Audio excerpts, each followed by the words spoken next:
Welcome to the very first episode of The Grand Review, the show where we talk about movies and upcoming movies, the movies that are out, and the things that you should or should not see. That's basically the gist of it. I'm your host, Garrett Ray. And I'm Andy Delia. Thank you for saying your name for yourself so I didn't have to. You're welcome. I appreciate that. Hey, no problem. Basically this show is all about movies. Andy and I both love them very much. Yes. And we're excited to talk about stuff. Every week we're going to talk about news, what's coming up, and then we'll do a spoiler-free review of the movie that we've seen that week. Try to give you as much information as we can without, getting too into the weeds about things, just for, what's worth your time, what may be good for families, what may be good for an older audience, and then what may be good for just 2-year-olds, but, mom, you have to go with them because they cannot fill the whole theater seat themselves. Yeah, this is we're not calling Child Protective Services because you're dropping a 2-year-old off in the theater by themselves. I mean, it would be very, very, very cute to see a 2-year-old come up and go, Kung Fu Panda? And just like hand over a $1 bill and you go, yeah, I can't say no. How you've got $1? How did you get the $1? Right. Who's putting a 2-year-old to work? Right. So basically, we'll just try and go through as much of that as we can in a relatively succinct amount of time, and then you can see the movie for yourself if it's something you're interested in. And then if you want to talk a little bit more about it, one of the things that I have loved the most in my life is just sitting down and talking about movies and the stories that they tell and the way that they tell them. And we want this to be a place where you can kind of join in on that conversation. Right. So, we can't hear you, but you can scream at us that we're wrong. Well, there's the Facebook page and everything, the feedback, and we encourage feedback, please. Oh, absolutely. We'd love to hear from other people. If we get something absolutely wrong, like if we misremember something, which I won't say is outside the realm of possibility for me. That's why I have to write down notes. Just get on there and tell us things like you're wrong, or we love you, or hey, your parents called, why haven't you talked to your mom this week? Just whatever it is that you feel is important to share with us. But this week is first episode. Actually, we're recording 3 episodes, so we've got a lot of podcasting ahead of us, so it might be good to just jump right in. Sure. So let's start with the news. Did you get it? You got the news, right? Okay. I thought you were getting the news. Oh. I was just doing the review. Oh, okay. No, I'm kidding. I've got the news. So turns out Spider-Man, Beyond the Spider-Verse is the newest one, right? Yes. Yeah. So, or the one that's coming soon.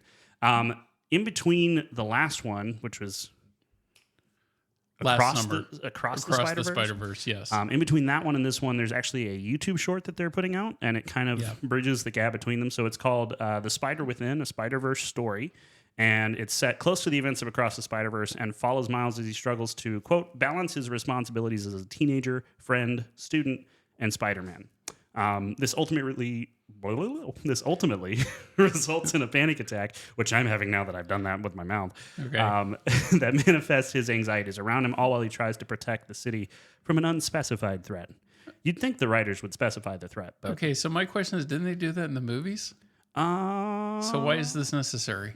Well, I think it also got pushed back, too, Beyond the Spider-Verse. So I think they're kind of trying to just keep it, going throughout the... Oh, because of the writer's strike and everything. That's probably... Yes. Yeah, so to keep everything fresh in people's minds, they have to do this. Yeah, because I know originally it was thought that it would just be the second one, but then they announced it's the second and third one. Right. But they announced it by letting the second one be a cliffhanger, if I remember correctly. They just kind of surprise people with it. Is that a spoiler alert that people that have not seen the second one? It's been out long enough.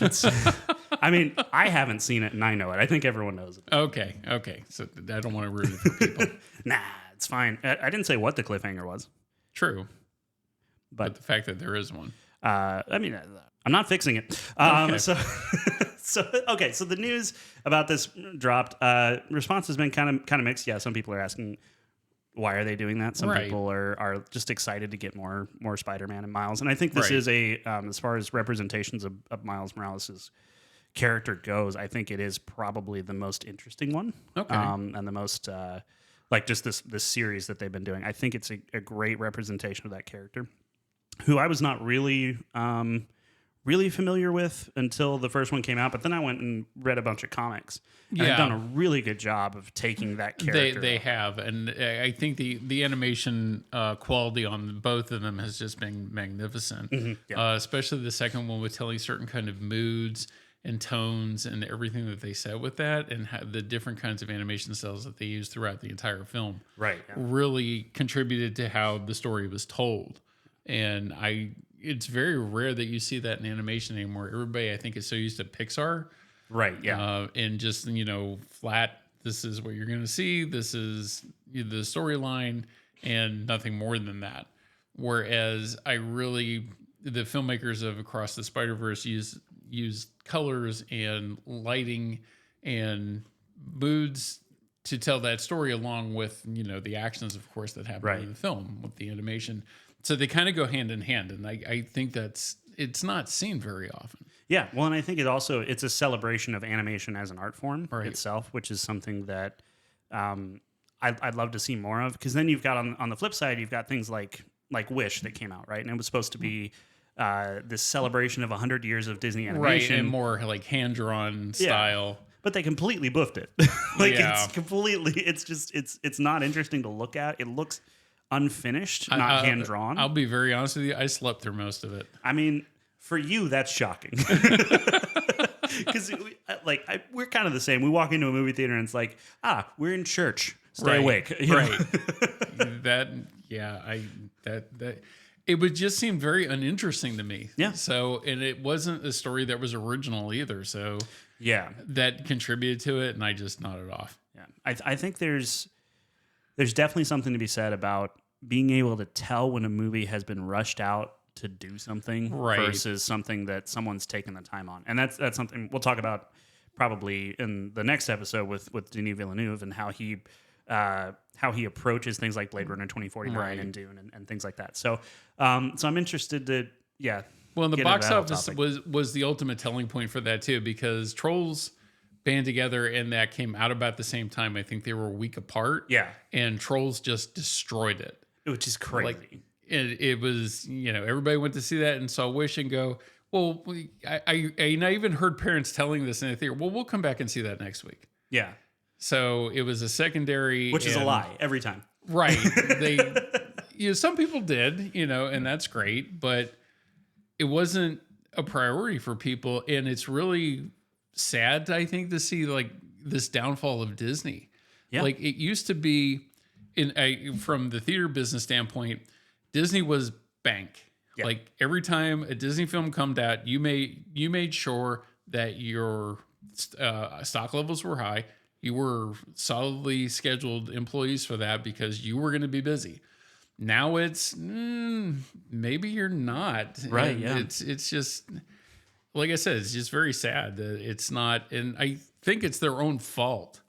To be honest, they're doing stuff that, like I said earlier, isn't original. Mm-hmm. They're just rehashing old things, and their woke standpoint on things is just, I think, getting ridiculous. Yeah. Well, and I think too, like you'll hear back and forth on that particular topic. There's people who are very happy about it, and there's people who are very upset about it. And I'm not here to tell anyone what to think one way or another. I know where we're at in Central Texas, it's like mostly people are just kind of sick of it. Right. And not even upset anymore. We're just like, again. Okay. And everybody's conscious of the world and the society that we live in now. Going to the movies and seeing that, I don't think people need to see. They're going to that for an escape, not to see more of what's going on in the world around them. They're looking for an escape. So that's why everybody's, literally voting with their dollars on this and go, I'm going to go see something I'm going to be entertained by, not something that I got to be depressed at or have to be rethought of again while I'm watching something that I'm supposed to enjoy. Right. Yeah. Yeah. And I think that's, say what you will about the Trolls franchise. Like they're just interested in it being a bright, colorful getaway. And I think, money wise, it shows. It shows that they're money wise. Was that the right way? Financially, it shows. That's the word. I see. I didn't go to college, so I don't know these ones. But I did, and look what good it did me. Hey, man, what are you talking about? This is a high end production we got going on here. You're in the middle of Podcast City. That's what I'm going to call this. Yes. We're in Podcast City. Since podcasting is so easy. Oh, yeah, it's so easy. No, it's not. What do you mean it's easy? Do you know how much work this was? You got to buy the equipment. You got to know how to do some audio engineering. You got to treat a room, which we didn't do here, but whatever. You think what? You can just call someone? You can just call someone like Solar Flight Productions and be like, hey, I need a podcast, and they'll bring all the gear and expertise that you need at extremely reasonable prices. Because you can. You came to me. Oh, yeah. All right, shameless self-plug out of the way. Thanks for giving me that. Sure. No, I think for me, especially when I watch stuff, and I have a little brother, he's 16. As I've grown up and watched stuff, the more I realize kind of how much stuff's getting pumped into kids' heads, especially with kids' movies and stuff. I'm just like, I mean, I don't think that these topics are like off limits to talk about with younger kids, but there's a difference between a discussion about something versus a movie purporting what is good or evil based on, whatever Hollywood executive has decided will make the most money. And that's the thing that really gets me, is because you can tell it's pandering. It has nothing to do with whether or not that's a good story beat for the story. It has everything to do with whether or not the executives at the highest level have decided to hand that mandate down. Right. And like, for instance, I won't share too much on this, but I was on the set of a movie, and two of the main characters are old war friends, basically. Mm-hmm. And one of them comes in to help the other out in this situation. And the producer at one point walked up to the director and went, hey, so, if you want to play at festivals, we just need to throw in a couple lines about them being gay. And it's like, but that has nothing to do with the story or anything. And she's like, no, the characters, I would think. It doesn't matter. So it has to be indie like that in order to get played at a festival? Yes. So actually, and I've experienced this myself. I trained kids in high school, actually. And one of my kids that I taught filmmaking, her short film that she made as part of my class, we went to South by Southwest with it. Okay. And in every, and maybe I'm biased on this, right? But in every regard, I was looking at the work she had done on that film and going, wow, she gets filmmaking, and she's going for it, and she's doing this, and it's got the mood, it's got all this feeling behind it. And we lost to essentially a montage of two 14-year-old girls being lesbians. Okay. It was just a montage. The whole thing was. Okay, but then, so how do you explain a movie that came out like Drive Away Dolls, where the two main characters are lesbians, and it's a whole like comedic crime adventure? Yeah. And it tanked horribly. Like, nobody went to see that thing. Well, but so that's the thing, is on the indie film circuit, it's not about box office. Admission is more dependent on kind of the feeling that the event organizers are going for. Okay, but bottom line, looking at that from a business standpoint, there is people that put up money for that want a return on that. Oh, too. Absolutely, yeah. So, and I think the getting on the indie circuit helps you get to that point where you can actually get more widespread distribution. Okay. So it's like, it's there to get the foot in the door with, and I'm not saying this is all producers, but with some producers, they put it in there and they hand that down to the director and go, just throw it in there for me, so that they can get their foot in the door in the indie circuit, so then they can get distribution, which brings the return. Okay. And so that always annoys me, because you can tell when it's that versus when it's the character that they wrote initially. Okay. And that's the point where I'm like, okay.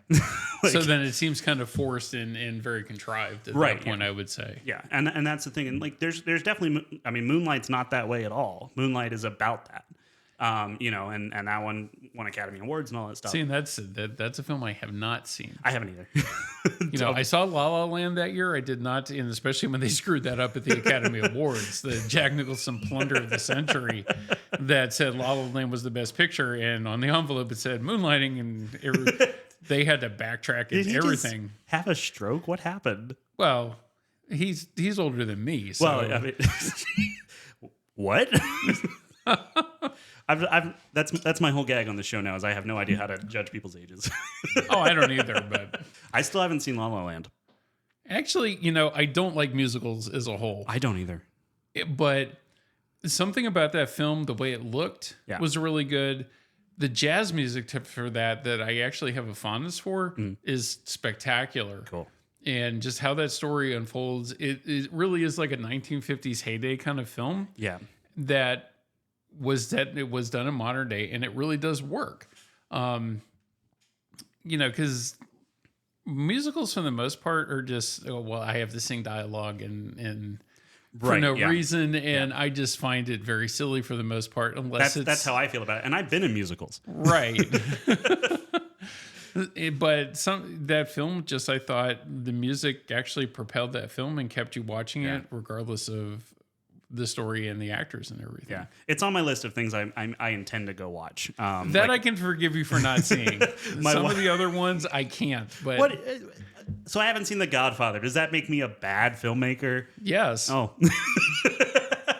My wife and I have a list of movies that I've seen that she hasn't, that we were going through first, and then I've started adding things to the list that neither of us have seen. So yeah, I've added La La Land and The Godfather, and so the funny part about that with me and my wife, like what my wife hasn't seen compared to me is like an encyclopedia. And the even more funny part about that is the stuff that she has seen she doesn't remember. So. Yeah, I got to play like 50 First Dates like a couple of times just to, you're living 50 First Dates. Yes, that's exactly. Amazing. Where were we going with this? Anyway, look, I'm not here to talk about the politics of filmmaking is a whole big thing, but I think that's a podcast in itself. It really is, and I mean some of the things that I've heard behind the scenes on some movie sets is just like. It'll make your skin crawl. There's a reason I haven't gone to Hollywood to try and make it, and it's because even though there are betters and they know better than us in every single way because they're famous, I don't like it. Well, and that's why I went into the exhibition industry instead of going into the filmmaking and all that because number one, I realized I was not a good filmmaker, and the other no one is when they start. No, but.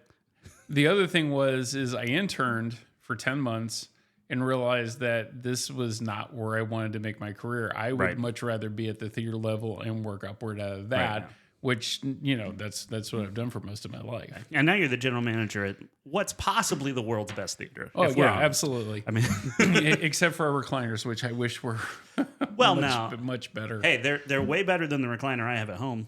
I don't have one at home. Oh, okay.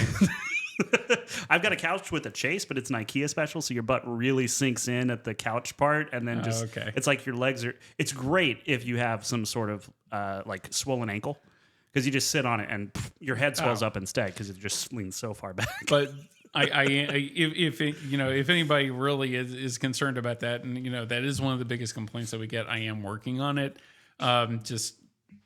Trying to get that resolved as fast as I can seems to be a mountain in itself. Oh, well, I mean, replacing chairs, period.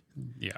Even in your own house. Have you ever tried to replace a chair? Well, yeah, I just got brand new furniture in my living room. And how much of a frustrating experience was that? Not as much as you would think, actually. Andy, I need you to lie for this to work.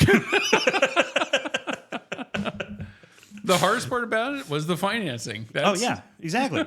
Who's going to finance an entire theater? Do you know how many chairs are in there? Well, you do. Because I heard you got an invoice recently or a quote, and you went, oh.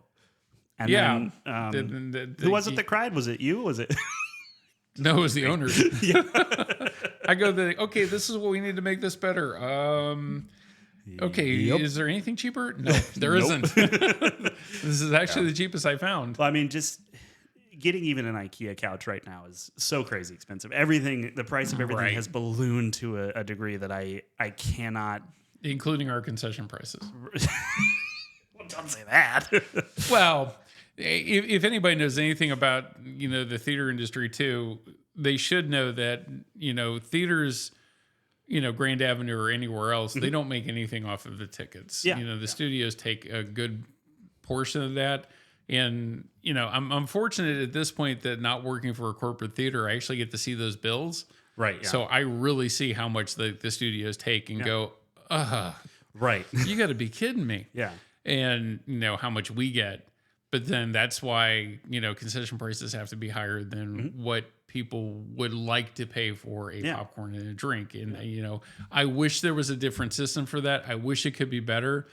But to keep the lights on and keep open and be an asset to our community, it's what we have to do. Yeah, and I mean, to be fair, like for me especially, the movie theater is the most incredible experience for me. Yeah. Every time. It is so much better than sitting at home on my TV that's not properly calibrated. Right. I know the colors are off because I watched Dune Part 1 on that and then watched Dune Part 2 on the screen, and I was so you definitely see like the difference. Oh yeah. I mean, and I get being comfortable, and I love sitting around the house in my underwear as much as the next guy, who thankfully is not sitting next to me. He's in his own house. Yeah, thank you.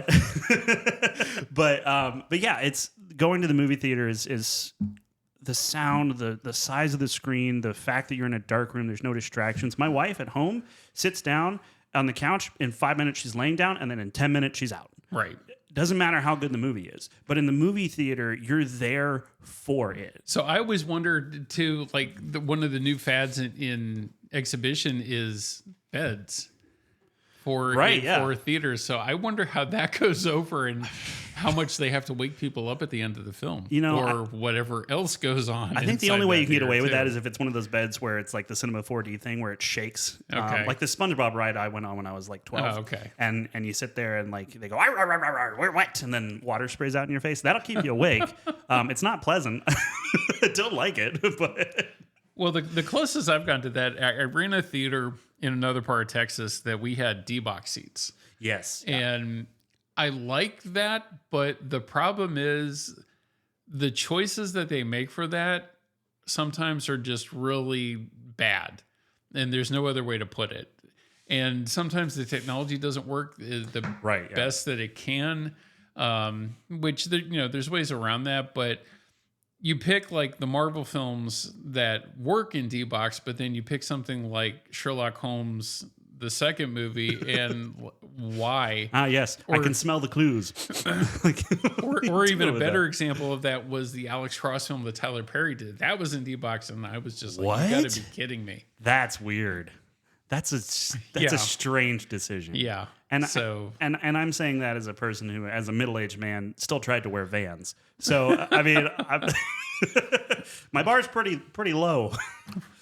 Oh my goodness. Anyway, I think the point I was trying to make was that going to the movie theater, paying for the popcorn, paying for the for the drinks and stuff, for me, and this is not a popular opinion amongst a lot of reviewers, but for me, it's worth it because you're getting something there that you're not going to get with the movie the same way at home. Right. And I mean, I had that experience this morning where we watched Arthur the King, which we'll talk about on 2 episodes down from now. But okay. But I had that experience where I was just sitting there. I was like, I wouldn't feel the same at home. I know I wouldn't. And that's what I go to movies for, is for the human element and the stories and the way that it affects you, and being able to sit down and cut off everything, cut off the dishes clanking, the cat meowing. Oh, that cat. All of the stuff that normally distracts you at home. Getting up, pausing the movie to go to the bathroom is nice. Right. But pausing the movie to go to the bathroom breaks the pacing. And as a filmmaker myself, like, when you know how hard it is to get the pacing right, and then someone interrupts it because they want to go stare out the window for 5 minutes to see if the trash guy came by, it's like, well, why did I even try? The ones that I got when I was working in Austin too, when the last Avatar film came out, and I kid you not, this was a complaint that I got from customers was, why wasn't there intermission? Mm-hmm. Yeah. And I'm like, you're kidding, right? No, it's 3 hours. It's not that long of a film. Right. Yeah. When you think about it, even, the longest film that came out last year, Killers of the Flower Moon, I sat through, I did not feel like that film was as long as it was. Yeah. Because Scorsese's technique of pacing is just masterful. Like, there's really nobody else beside him, I think, that does that well. Spielberg gets close, but it's not quite the same. Yeah. Well, he doesn't make films that long. No, either. He doesn't. I think he knows better than to keep those. That's right. You heard it here. Scorsese doesn't know what he's doing. Hot take for the episode. Yeah, no, Scorsese's great at that. Yeah. Anyway, so I guess just to loop back around to the news here, the reason I wanted to talk about, how important it is to keep the movie theater alive and stuff, and how tough it is to keep a business going in this day and age. I mean, anything, is because, look, Screen Rant can suck a cactus. is the title of, of this item. And the reason is I went and looked up news for this episode. I was trying to find as much stuff as I could. And Screen Rant, I'm going to read you just verbatim one of the articles that I clicked on because I thought there might be something of importance here. Okay. I thought, and as a Star Wars nerd myself, I got to click on it, right? Okay. The article's title was, "The Acolyte is fixing a major problem with the rise of Skywalker, and Rey's new movie must take note." Now, what do you think that might be about? Story, cinematography, something movie related, right? Right. The Acolyte looks like it will properly show a yellow lightsaber in live action. They wrote a 400 freaking word article about this. And how is that important? I don't know, but for even movie news, that's not. It's scraping the bottom of the barrel. Yeah. So unlike The Rise of Skywalker, the Acolyte seems more than prepared to tackle the yellow lightsaber in combat, with the trailer depicting not just one, but multiple Jedi wielding a yellow blade. This is particularly thrilling because it also means Rey's lightsaber has a connection to the Jedi predating even the prequel trilogy. This, alongside being exciting for combat sequences, will likely be a positive turn for Rey, and ideally, the reception of her character. While Rey was met with some tension among viewers, this solidifies her status as a true Jedi. Does it really matter? No, it's yellow. It's a color. There's a reason yellow lightsabers were not used extensively. It didn't show up in sand or against the sky well. I understand there was blue and there was red, and that was to designate like good versus evil in those films, especially when Star Wars came out in '77. Mm-hmm. The red threat, communism, all that. Right. Yeah. Well, that was almost done by then, or it was. Is it done now? That's the real question. I think. I'm not starting a political talk here. I'm just joking. Yes, no. That's a good idea, Garrett. So don't do that. For once in my life, I will show her straight. Okay. So you would think the more news on that would be Phantom Menace getting the anniversary release that it's getting, not what color the lightsabers were in. Well, they also had an article on that, to be fair. There were two articles. There was one article that was about something that was actually happening and might have some importance. And then there was utter garbage, which is most of what shows up on Screen Rant's website. And look, Liz Declan was the writer of this article. And Liz, I know you're working in a content farm. You are essentially being beaten with a stick to come up with at least something to post every 2 hours. I get it. But maybe just dig a little deeper for something important. Well, at least it's not the Rotten Tomatoes people that don't like anything. That's true, yeah. I get frustrated when I look at those things. Well, the tomato meter is this, but the review they will give for something will just rip it apart. And I'm like, well, okay, number one, that's your opinion. And number two, what we're trying to do here too is get people to know what the film is about, really not focus on our opinions on it, but to let people know what it is. I mean, our opinions are certainly going to color things, but I'll try to make it clear when that's something that's like, this is an opinion versus here's, what you need to know about it. Yeah. Right. Yeah. Anyway, Screen Rant. What a garbage dump. Coming up in the next couple weeks, we've got a lot of big movies coming out over the next couple months. We've got Godzilla Cross Kong: The New Empire. Is it X Kong, Cross Kong? How would you? I just say Godzilla Kong. Godzilla Kong. I don't know how they really want that. Oh, of course, silly me. The X is silent.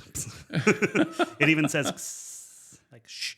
Then we've got The First Omen, which is scary. First Omen looks okay. It looks better than some of the nostalgia horror films that they've been doing lately. I know last October I was really surprised at Exorcist Believer because I thought that was going to be, kind of a cash grab, especially with Blumhouse behind that, right? And how well they did with the Halloween series that they resurrected. But there was some really good things about that film. Bringing Ellen Burstyn back from the original was a good thing, and then having Linda Blair at the end of that was even cool.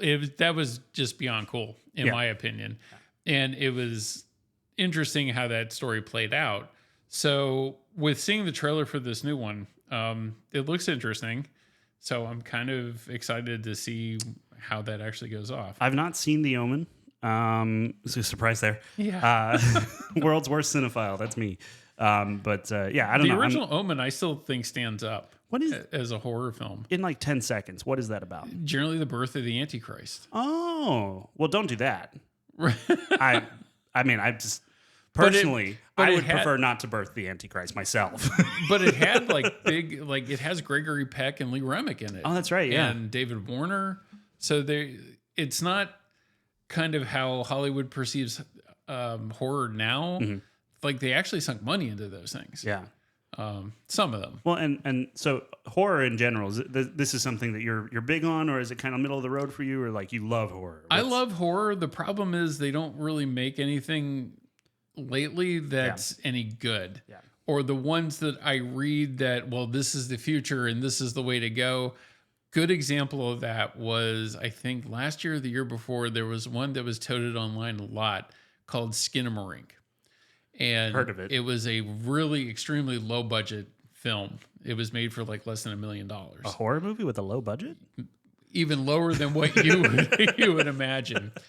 So no, I'm actually writing one right now. Like the budget, if we get one, might be $50,000. So okay. So yeah, been there. You know, the theater I was working at, of course, I stayed and screened it, and I kid you not, like watching paint dry was more exciting than this horror film was. It was the most god-awful thing I've ever seen. And that's really where I stop believing what I read when people say that this is the future of horror or this is where because if it is, I don't want any part of it anymore. Yeah. And even, you know, going back many years now, It Follows was a film too that got a lot of press, and I was excited to see that. And then when it's pretty much revealed that it's a sexually transmitted ghost. Yeah. Which is the dumbest idea ever. Which, of course, they left out of all the press that was being released on this. Because if I had read that, I would have been like, no, that's the dumbest thing I've ever heard. And I'm not going to. But getting sucked into that, and even, you know, I felt like I got duped. Because I'm watching this film, I'm like, this is stupid. So... And it also follows really slow, right? Like there's an old internet question about like, what would you do if there was a snail, and if the snail touches you, you'll die. Right. But it's a snail, but it's always moving after you. How long do you think you'd live? So the even sadder part of that film is I've read recently that they're doing a sequel. Oh, that's right. I've heard about that. Yeah. And I'm like, why? I guess there is money left on the table to be made from this thing. And yeah. I'm like, well, I mean, at this point, like the name itself carries enough weight that you can probably get something out of it, right, because it had the reception that it had. And I wonder though, like, what do you call a sequel to It Follows? Because you can't call it It Follows. It Follows. It's apparently the tentative title is It Follows Again. I'm not kidding. I don't know if they're going to stick with that, but that's what I had read. It Follows 2. It follows harder. It follows Back in the Habit. So it Follows 2. Electric Boogaloo. Any of those are better than It Follows Again. Right. Or just change the title, but make it known that it's related to the original film. Right. Yeah. It Follows Fast. I don't know. It just. Oh Lord, he coming? Something. I don't know. Oh my gosh, that's hilarious. The other title that week, kind of shifting gears here, Monkey Man. Monkey Man. Yeah, I was about to say that. Grand Avenue were tentatively scheduled to get this. I don't know if that's actually going to go through or not right now. Universal is still kind of trying to make up their mind if they want to give that to us. Interesting. But it looks like it's an Indian martial arts action film. Mm-hmm. That looks in the vein of like the Japanese film Iron Monkey, which is kind of a new version of Zorro. Right, yeah. So this seems to be the same way, and the fight scenes look really cool. It's got Dev Patel that I like as an actor. Well, I mean, last year or the year before, Triple R made really big waves. Even that's a Bollywood film, right? And it did really well over here compared to a lot of other Bollywood films that have come over. So I'm interested to see, if this kind of has that same reception. It could be a breakthrough for that kind of genre of film. Yeah. Week after that, we have Long Game, which is already confirmed. Mm-hmm. I know for us, and it's got Dennis Quaid, so I'm gonna watch it. Right. I don't know why I love Dennis Quaid, but I do. Have you seen Strays yet? No, I haven't. So he has a cameo in that. I had no idea. That is hilarious. Okay, and he's only in it for like 5 minutes. But the line of dialogue that he has in that film is worth watching that entire film alone. Okay, you heard it, everybody. It's Watch Strays. hilarious. Watch Strays for Dennis Quaid. That's the hashtag I'll put on this episode. Right. Not to mention, I have a Boston Terrier too, and one of the main like talking dogs on it is a Boston Terrier, so I had to like it. You got suckered. Yeah, I did. See, that was your problem. You made the mistake of loving something. Never do that. Well, then what do I tell my wife? Hey, nice haircut. And then you walk out. That's So after that, it's looking like Ministry of Ungentlemanly Warfare, Guy Ritchie's new film that looks really cool. And Abigail comes out that week too. Abigail. Now that's going to be interesting. Yeah, the trailer immediately grabbed that from me because, it looks like a kidnapping film. The poster for it is actually a girl in like a ballerina dress. And you don't know what to think of that. Yeah. But the trailer as it unfolds, these people take this girl hostage. And then it turns out that she is a vampire and starts picking every one of these people off. I love this idea. Right. It's so goofy, but I just know the writer was sitting there going, yeah. Like every page going, oh, I could do this too. That'll be weird. Like, I'm so excited for that. Yeah. No, and it looks like a neat horror film. Yeah. And then the 26th, I know for us, we're getting Unsung Hero, which is the For King and Country movie. Yep. But then there's also Challengers that's coming out that week, which I don't think we'll get. That's been pushed around forever. It's the Zendaya sex film is the best way to describe it. That's right. Yeah. And it's actually like this is the third studio that has picked it up. And really, I was told initially that it's been bounced around and everything because of the writer's strike. And I don't believe that for a second. I think that it's a garbage film. And with the one hook of, hey, we've got a 3-way thing happening here with Zendaya, which has like the most social media followers in history. Yeah. So they're gonna play to that, but yeah, Unsung Hero is gonna be the big one for that week. Yeah. Interesting. Okay. Yeah. 3 more pieces of news, then we'll get into our review. Okay. First off, there is apparently a sequel to Happy Gilmore that has been written and is being planned to go into production. It will be on Netflix because Adam Sandler has that 900 movie deal with them. Yeah, he can't book anything in Hollywood for like a theater, so he has to go to Netflix. Yep. Yeah. Although I will say some of the things I've seen on Netflix for him aren't that bad. The basketball one I thought was pretty good. Yes, yeah. That one, and then Murder Mystery and Murder Mystery 2 are not great films, but they're fun films. I haven't seen it. They just don't look like much, to be honest. It's got a lot of Adam Sandler just going like, this was funny once, I'll say it again, but right. It does have him and oh gosh, it's not Jennifer Hudson or Lawrence. Jennifer Aniston. Yes. They have good chemistry. Okay. So it's a dumb popcorn movie, but it's a dumb popcorn movie that knows it's a dumb popcorn movie. I don't mind dumb popcorn movies. Oh, no, not at all. Those. No, those are, G-Force. Right. Dumbest movie I've ever seen. Love it. One day we will review G-Force. So the question is for Adam Sandler too. Did Uncut Gems, which I think is the best film he's ever done, and not a widely popular film, did that hurt his career more than help it? No, I don't think so. And the reason I'd say that is because while it's not a financially popular film, it's a critical darling. And that has led, I think, in what I've seen, to more critics giving him more credence on his projects that are like The Ridiculous Six and going, this is bad, but we know he's capable of more, so we'll keep coming back. Well, there's also a film, too, that came out a long time ago about 9/11 called Reign Over Me with Don Cheadle. Yes. That's very overlooked. And it's a horribly sad film, but it's very much worth watching. And the performance he gives of that, I think, is just fantastic. Yeah. I love it when a comedic actor does a deeply serious role. Right. One of my favorite movies of all time, and I'm going to get flack for this online. Okay. Luckily, I'm not posting this, so no one. But one of my favorite movies of all time is Stranger Than Fiction, which is not strictly a very serious movie. I really like that film. But Will Ferrell, my gosh, he can act. Yeah. It's so, at moments, it's just so deeply emotional and real, and it's just like, oh man, I wish you could do more of this stuff, because Will Ferrell annoys me. Like, for the most part, yeah. I love Will Ferrell in some things, but he's annoying, and he knows he's annoying, and he's playing the annoying part because people laugh at the annoying guy. Right. So that's fine. Like, as a career, he's got an amazing career that he's made last a long time, and he's put out one stinker after another, and people keep coming back. Right. And so he's got something going there. But I mean, when you make The Office unfunny, and people still go watch a movie after that, you're doing pretty good for yourself.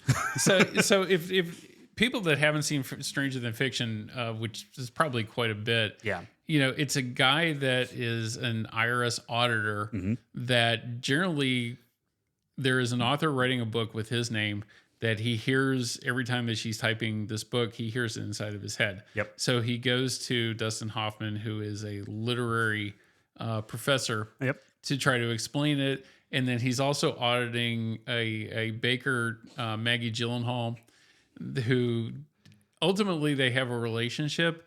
But the even more bizarre thing about that film is like his watch ends up saving his life. Right. Yeah. Yeah. And it even knowing all of that, watching it unfold is still well worth going and watching the movie, because they tell you from the beginning, like the first time he hears the voice, he had no idea he was going to die. What? Right. And it's so good though how it unfolds, and the performances are all so freaking solid in that movie. I mean, Will Ferrell, Maggie Gyllenhaal is my favorite performance she's ever given. Right. Emma Thompson, incredible. Yep. Incredible. Dustin Hoffman, Great he's cast. being Dustin Hoffman, but I love Dustin Hoffman. Right. He's so good. Anyway, yeah, I love it. But it's one of those that I know that people coming out of it were like, well, that was terrible. Well, yeah, you thought that because it's not a typical Will Ferrell Right, film. yeah. But... And they did market it as a comedy. I mean, to be fair, they marketed it with Will Ferrell, comedy, haha, loud and rambunctious thing, plus the two guys who were real popular in those Sonic ads at the time. And so, like, people are going in expecting to laugh, and instead they had to feel something. And to be fair, when I get home sometimes from a long day at work, and I just want to go hug my wife and crack a joke and have some fun talking with her, and instead she's like, oh, I have to take out the kitty litter and I have to smell the cat's poop instead. It's the switcheroo is not fun. Yeah. No, but yeah, it's so good. And I think Adam Sandler has had that same sort of thing happen, where it's like, I think some people were confused about Uncut Gems going into it. I honestly started watching it, I didn't finish it. I don't think there should be any confusion though. The marketing for that film did not mislead anybody. Like, it was going to be a hard dramatic role, and it was going to be a non-likable character from the get-go, which made me just even more fascinated to sit and watch that film. Yeah, but the problem is you're applying logic where there's a viewership, and you can't do that. There's my mistake. That was your mistake. You counted on a person is smart. People are dumb. That whole line from Men in Black, absolutely true. Right. But except for the people listening to this, of course, yes, who of are course. the smartest of all people. The best taste in the world. But anyway, yeah, Happy Madison Productions doing Happy Gilmore 2. Apparently, Michael McDonald, who played Shooter McGavin, said that he saw Adam about 2 weeks ago. He says, McDonald, you're going to love this. He said, what? And he goes, how about that? And he shows me the first draft of Happy Gilmore 2. So Shooter Gilmore is now 69 years old. Shooter McGavin. And so it'll be interesting seeing if they're making old person jokes in that. But so my question is, Carl Weathers just passed away. How are they going to make that work? Well, I mean, if this week's movie is, or the prequel to the one before this week's movie is anything to go by, they'll just bring him back as a CG double, so it'll be fine. Oh, yeah. Okay. They don't even have to talk. So, okay, real quick. Star Wars is doing a full marathon at some places. Great Avenue, we're just getting the episode 1. Just episode 1 is all we're doing, and we're going to have collector cups for sale too. Sweet. I look forward to seeing all of you there. If I don't see you there, I'll come to your house. And I'll cry on your front lawn. I'm not going to hurt you, but I am going to make you feel bad. I don't want to hear any criticism about Jar Jar Binks, because I've already said it myself. I hate that character, as much as I love the series. But yeah, can they just CGI him out? Look, I have a soft spot for Jar Jar because I grew up with him. But I also remember seeing the lollipops that were Jar Jar Binks, and you open his mouth and you suck on his tongue, and that's the actual the actual candy bit. That's disturbing. That's the part about Jar Jar I can't stand. And every time I look at it, I'm just like, they thought it would be a good idea to put his tongue in kids' mouths. That's such a weird thing. Oh, that's... The 90s, man. It was a different time. You could buy a house. Everything was different. So real quickly, I know we're trying to get through this. No, you're good. You're good. But there is a series right now on Discovery, Discovery Plus, about the behind the scenes of the dark side of 90s kids television. Yes, and it focuses quiet on set. Nickelodeon. And I put that on really not knowing what to expect. That I thought it would just be a train wreck, and it wouldn't. But it is shockingly like brutal. And really? I got, as soon as I watched the first episode, I watched almost the entire thing like one night. Yeah, I was gonna start it this weekend, but I've watched 1, 2, 3, 4, 5, 6. I've watched like 8 movies in the last 3 days. Oh, okay. So I didn't have time.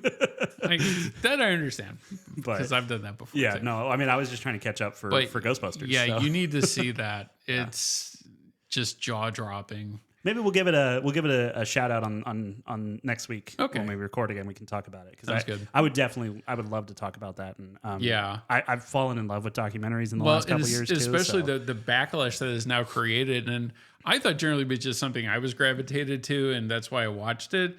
But there has it blew up my phone a couple of times this week with the Hollywood Reporter stories that came out about that, and I'm like, wow, this is actually really big news. Yeah, and especially we've talked about our age gap, which, as we've established, I don't understand. But from what I do understand, people with the same number of years as me, I don't know what that means. But like we grew up with Drake and Josh and iCarly and all that stuff. And that was the after school activity. You watch those shows. So it's going to be, so like that was actually after my time. Like I had not watched Nickelodeon when all those things were popular, but I don't understand how that works, but okay. I was still interested in watching this series. But when you watch that and then you remember like how you watched those shows, it is completely going to change your perspective on that. I mean, I already have a hard time going back to India, but not just because I'm not 8 anymore, but also because I felt weird about the foot stuff when I was a child. I feel really weird about it now because the Dan Schneider thing has been the foot thing's been well known for a long time. Him and Quentin Tarantino should start a club or something. But I'm terrified of finding out more because I know I heard a little bit about what happened to Drake Bell and it was just horrifying. It's ugly, horrifying. Speaking of ugly, new Bond actor, Aaron Taylor Johnson, maybe, or there's still rumors that Henry Cavill might get that as well. I wonder, because I know we've talked about this before. It was how he was up for Casino Royale, right? And he looks like James Bond. He does. There's no way around it. Yeah, he also looks like Superman. Although Aaron Taylor Johnson, I like as an actor. He's actually British, isn't he? Yes. It blew my mind when I found that out because he actually in Bullet Train. Yes. That's actually his voice. Yes. It's not an accent or an imitation that he did. That's really him. That's so weird. And I'm still looking forward. I might be the only person to Kraven the Hunter. I'm actually looking forward to that too. Even after having seen enough of Madam Web to know that Sony really needs to just you ran a good race, but that leg's no good anymore, boy. Yeah. You gotta put it down. And here might be the main difference. Like Kraven the Hunter is going to be a hard R. Oh, is it? Yes. Okay, I didn't know that. So it's going to be they seem to be following suit with DC now with going with R-rated comic book films and Disney because Deadpool 3 is coming out this summer too. Yep. So they figured they might cash in on that. And that story is actually it's adult, which I really wish they had done that with Venom.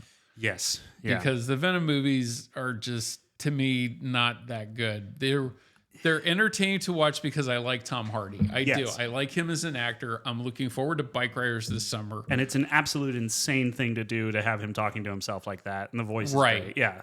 But the second one, when they introduce Carnage, that really should not be kid-friendly at all. And they should just make it R. And I was so excited for that, too, because I thought, oh, shoot, the director was Gollum. Andy Serkis. Andy Serkis. I like stuff that Andy Serkis does. Yeah. And I think he's an incredibly talented filmmaker. I don't know what happened with Let There Be Carnage, but what a mess. Yeah. What a mess that movie was. And just disappointing because you have Woody Harrelson playing a deranged serial killer and you don't.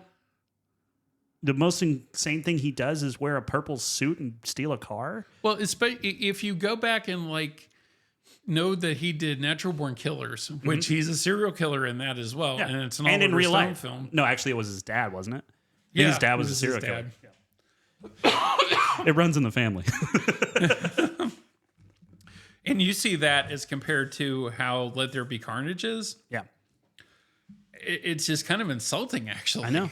Well, and I think that's the thing too is, and we'll talk about this with Dune in the next episode, but you can tell when a film's been rushed through production, right? And when it's been like, well, we got to get this out, and we'll pull you in here, but we've already planned it out. Just do what we tell you, which is the Marvel way of doing things. And this is technically a Marvel, but it's Sony Marvel, which is kind of like Marvel if it went on a bender for a couple of years and then came back and tried to get back in the game. Less talented writers and staff, right? Yeah.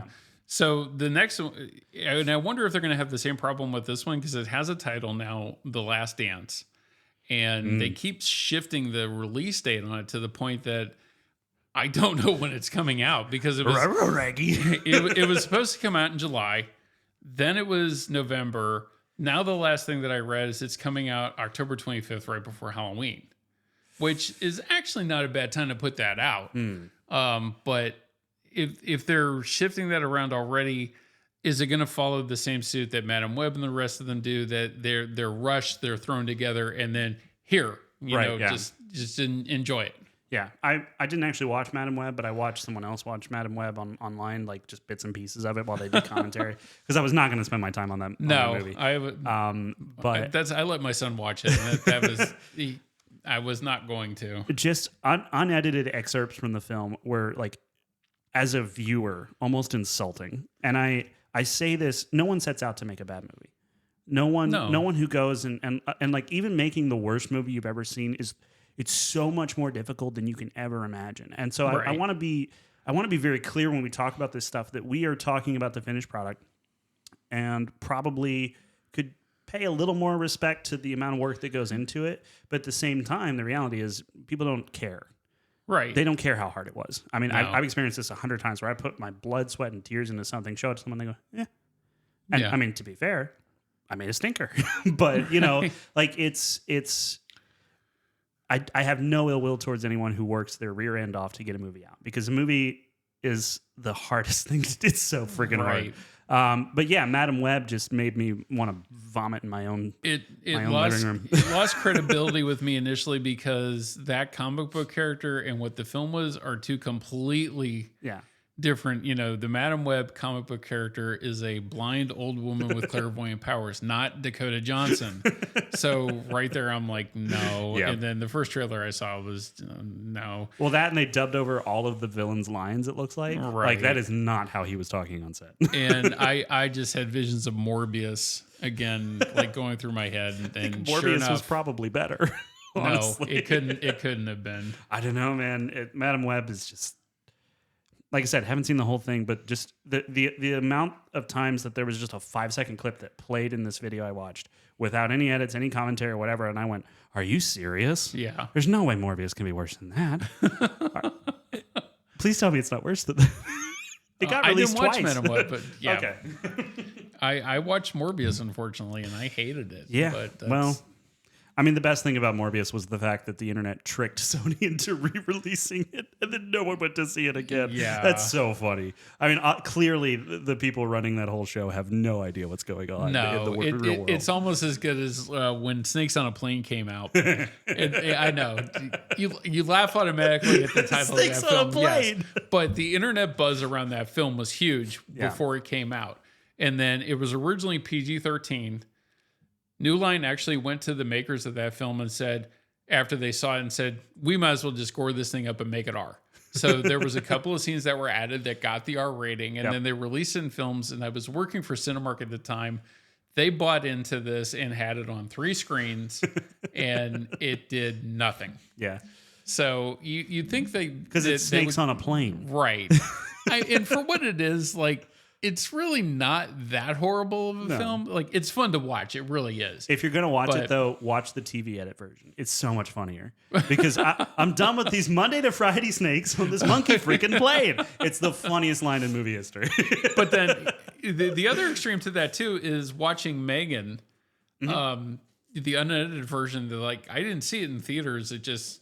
For as long as it was that, I just didn't get a chance. Yeah. And then saw the unedited version on Peacock, and I was actually very surprised at how good it was. Yeah, I was too. And man, I have watched reviews where people lambast that movie, but when I watched it, I was just like, it knows what it is. Right. It knows exactly what it is, and it's fun because of it. And it for some things, it rightly, like that whole dance sequence thing is just, that's weird. Sure. But it's weird because she's not natural. Right. So I think it works for her character, even though, like, could you have cut it and it'd been fine? Yeah, probably.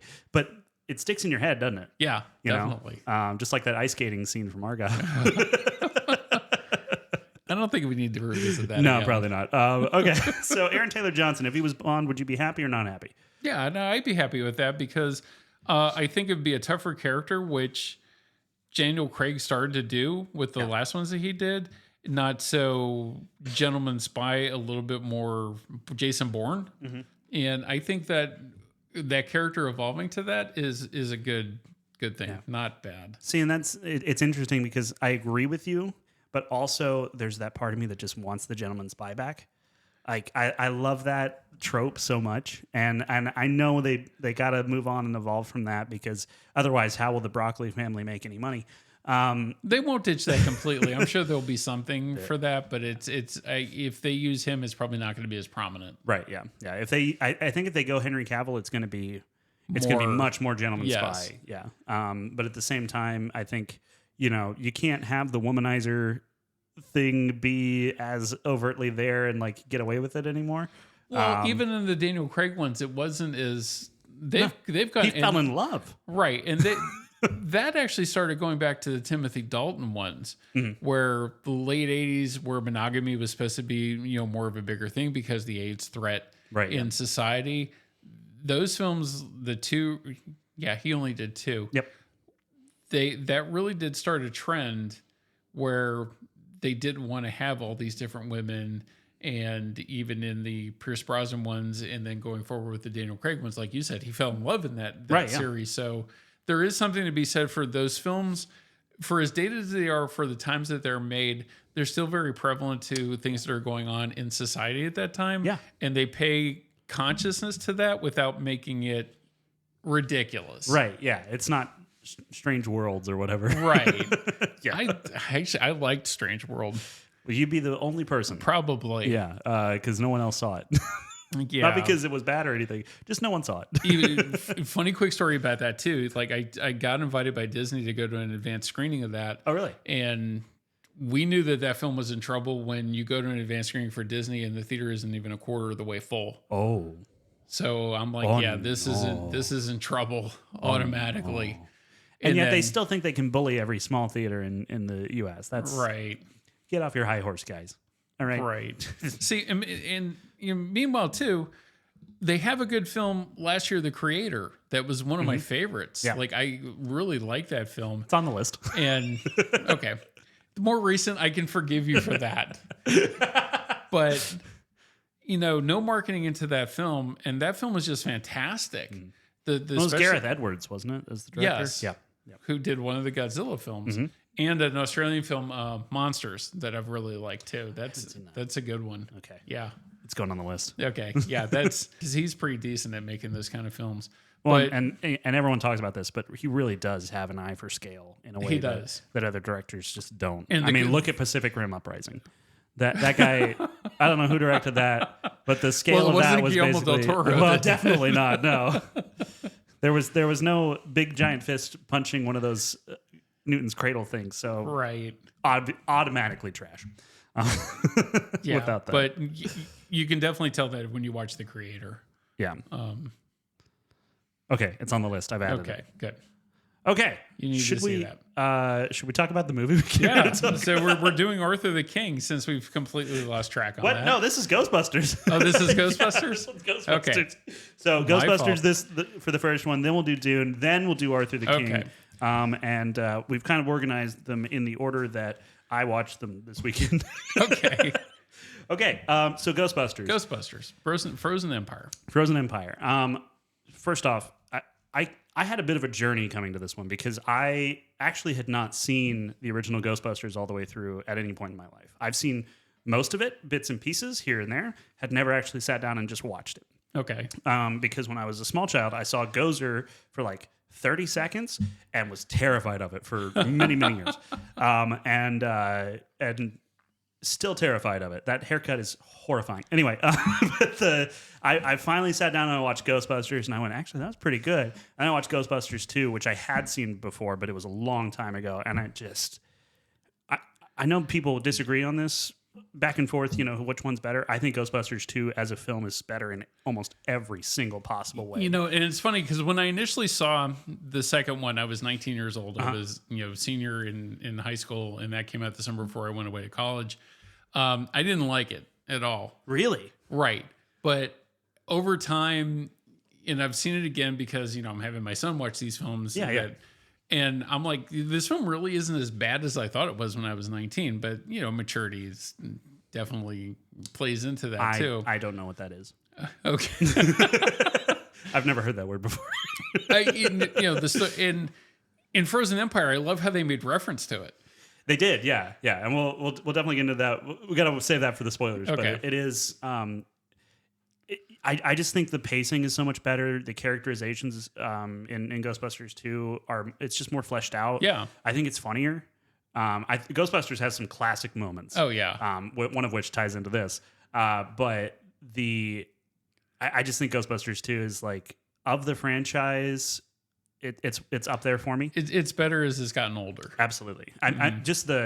Janusz is I love him so much. He's so weird. He's so European. Peter McNichol. He did such a great job with it. Yeah, he's a great actor too. So good. And so yeah, I love Janusz, and I think that the threat of the slime and tying it into New York City, everyone hates each other. Like, I think it was so much fun. I loved the fun of it. And then I watched Ghostbusters Afterlife. And I know we've talked about this previously. I had a review show I did before, and I used to rate things as either encouragingly terrible or depressingly good. Right. Because as a filmmaker, it's like you're either watching something and going, well, I could do that. Okay, I can get up and find the will to go and try again. Or you're watching it and going, I'll never make it in this business. And Ghostbusters Afterlife for me, and I know we're not here to review these movies, but I had an emotional reaction to Afterlife. And I think a lot of that came down to Jason Reitman's hand on it. And I've actually been on set with Jason Reitman for Men, Women, and Children. And so when I picture Jason Reitman, I picture him in the middle of a school cafeteria throwing the football back and forth with Ansel Elgort or someone. I think it was Ansel Elgort. But see, and he's done one of my favorite films, Thank You for Smoking, which I absolutely love. Yeah. He's a very character-driven director, character-driven stories. And he did write on Frozen Empire as well, along with Gil Keenan, who took over directing for Frozen Empire.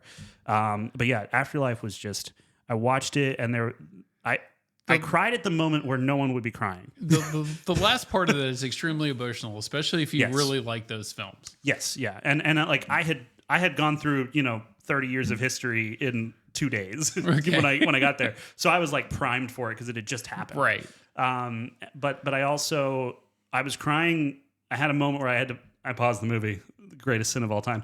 But I paused it because I was watching the scene where she first sits in the gunner's seat and they're going through downtown, and just everything about the pace of that as an action scene was so good, and it was still connected to the characters. It wasn't about what was happening; it was about them experiencing what was happening. I love that movie. Ghostbusters Afterlife is fantastic. And the new careers that they created, minus podcast. I was not crazy about podcasts. Funny, I like podcasts. See, I don't. He's cringy, but he's so good at being cringy. He is, but I like him more in Frozen Empire than I did in Afterlife. I like him less in this one. Oh, okay. That's so interesting. Okay, we're gonna have a fight. I love it. We're just sort of out the gate, fist up. Afterlife's great, and going into Frozen Empire, I didn't care about this at all when it was first announced. I went, yeah, whatever. I never watched Afterlife, didn't care. Ghostbusters was just a thing from the past for me. Right? The original title of this was Firehouse. That's right. Yeah.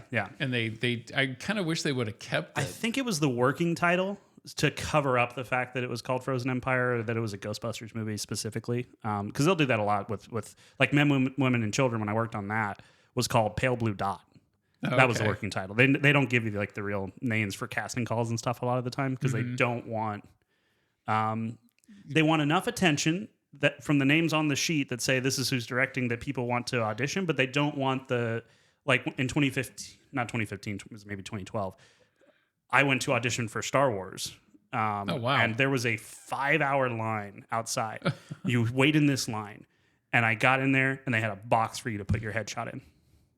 Oh, that was the audition. That was the audition. Oh, that's cold. Yeah. So instead of doing that, because that's an insane thing to do, right? They'll put out call sheets and stuff or casting calls with fake names and things that kind of are somewhat connected in a cheeky way, but aren't really. Right. So yeah, Firehouse was the working title, which normally is a cover up.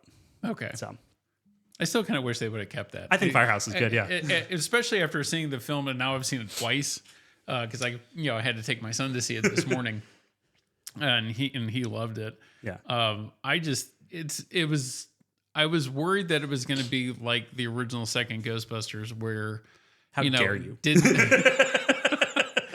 didn't like it initially, but maybe as I went along, I liked it a lot more. But no, this one I liked it as soon as we saw it Thursday night, and it was good to see the audience reaction to it in the theater. Mm-hmm. I think when we saw that was really good too. Yeah. I think the characters are good. I think the writing is strong for that.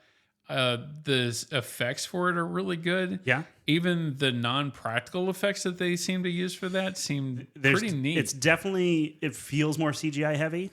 They're very good. I'm not knocking the VFX artists. And look, I've done some VFX work, very, very minor stuff, like just for myself. But the people who do that stuff are incredible. Right. Incredible. And I like the guy from The Big Sick, which I can Kumail Nanjiani. Yes, Kumail Nanjiani. Yeah. His character is great. And how the story goes, they bringing back Dan Aykroyd and the original guys into that too, and they're still a good part of that story. Yeah. So they haven't abandoned that.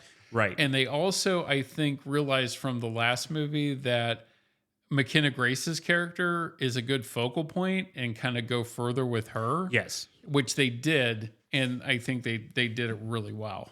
So I have slightly differing opinions on this. Okay. So I feel this movie has less heart than Afterlife. I don't. I don't know. I don't know if it's because